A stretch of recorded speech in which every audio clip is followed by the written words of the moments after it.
በጣም ብዙ ጊዜ በጣም አስቸጋሪው ነገር ክርስትና ላይ ቀጥ ብሎ መሄድ ነው። በጣም አስቸጋሪው ነገር እልህ የሚያስጨርሰንም ነገር እሱ ወዳጆቼ። እመለሳለሁ ካልን 2000 ዓመት ሆኖታል። በጣም ረጅሙን መጣ። በጣም ትንሽ ነው የቀረው እንጨርስ። አሜን ነው። ለምን በምድረ በዳ ወድቀው ቀሩ የሚል ጥቅስ ለምን እናነባለን? የአባቶቻቸውን ምድር ወረሱ የሚለው ለምን አታነቡ? ማን የወረሰው? ኢያሱና ካሌብ ምን አይነት ነበሩ? እግዚአብሔር የሚፈልጋቸው አይነት ሰዎች ነበሩ። በጽናት ቀጥ ብለው ይከተሉት ነበር። በጌታ አምናችሁ በእግዚአብሔር ቤት ውስጥ የምትኖሩ ደግሞ ቅዱሳን ሕይወታችሁን ጠብቁ።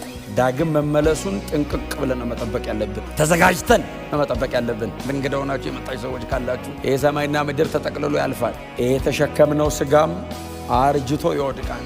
ፍጥረት ሁሉ ማጠቃለያውና መዝጊያው ደርሷል። ፀሐይዋ በጣም እየጠለቀች ነው፣ ልትገባ ነው።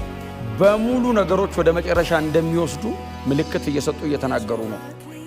ሌላ ሀገር አለ እግዚአብሔር ያዘጋጀው። ይህንን ምድር እግዚአብሔር ለዘላለም አላዘጋጀውም፣ ሌላ አዘጋጅቷል ለዘላለም የምንኖርበት። ስለዚህ ምናልባት በዚህ ምድር ላይ ብቻ ተስፋ የምታደርጉ ሰዎች ከሆናችሁ በእውነት ተስፋ የለም። ተስፋ ያለው በእግዚአብሔር ላይ ነው። ተስፋችን ለዘላለም ነው። በዚህ በክርስቶስ ኢየሱስ በኩል ዞር እንድትሉ ወደዚህ ዘላለማዊ መንግሥት ይኸው በክርስቶስ ኢየሱስ በማመን እንድትገቡ ጥሪ ላደርግላችሁ እወዳለሁ።